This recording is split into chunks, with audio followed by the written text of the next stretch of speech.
প্রিয় দর্শক। আসসালামু আলাইকুম, সবাই কেমন আছেন? আশা করি আল্লাহর রহমতে অনেক ভালো আছেন।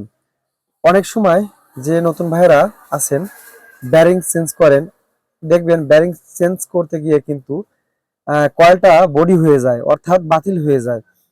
সেই ক্ষেত্রে অনেকেরই অজানা থাকতে পারে। আপনারা যখনই দেখবেন ব্যারিং চেঞ্জ করার আগে অবশ্যই আপনাদের কয়েলের যে পিপারগুলো আছে, কয়েলের পিপার, এই পিপারগুলো দেখতে হবে পিপারগুলো হার্ডি হয়ে গেছে কিনা।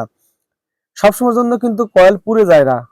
ব্যারিং চেঞ্জ করতে গিয়ে অথবা অন্য কাজ করতে গিয়ে কিন্তু দেখা গেল যখনই ফ্যানে বাড়ি দেয় সেক্ষেত্রে কিন্তু ফ্যানের এই যে পিপার গুলো হার্ডি হয়ে ফেটে যাওয়ার কারণে কিন্তু বডি হয়ে যায়।